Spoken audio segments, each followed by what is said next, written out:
Long ago, in the fertile plains near the Jordan River, there stood two cities known as Sodom and Gomorrah. These cities were bustling with life but were deeply corrupt, known for their wickedness and disregard for righteousness. The cries of injustice and sin from these cities rose up to the heavens, prompting the Lord to act. One day Abraham, a man of great faith, sat at the entrance of his tent. He looked up and saw three visitors approaching, one of whom was the Lord.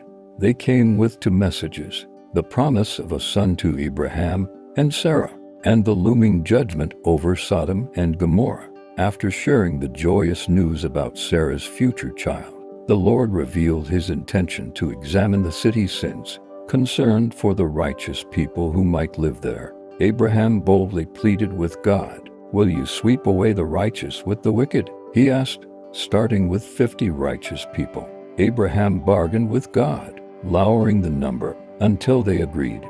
If 10 righteous people could be found, the cities would be spared. Meanwhile, 2 angels, disguised as men, arrived in Sodom and were greeted by Lot, Abraham's nephew. Lot, a man who still sought goodness amidst the corruption, insisted they stay in his home. That night, the wickedness of Sodom became evident as men from the city surrounded Lot's house, demanding that the visitors be handed over to them. Lot refused, trying to protect his guests. The angels intervened, striking the mob with blindness. Realizing the depth of Sodom's sin, the angels warned Lot to gather his family and flee. "The Lord is about to destroy this place," they said.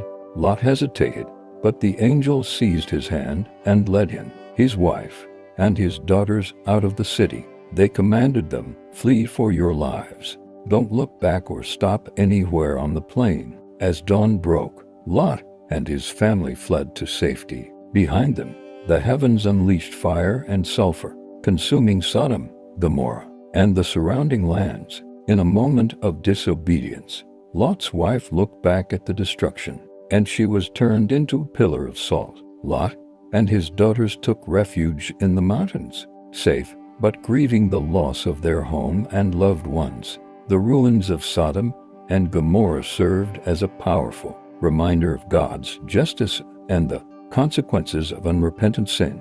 If you found this perspective intriguing, don't forget to like, share, and subscribe for more untold stories.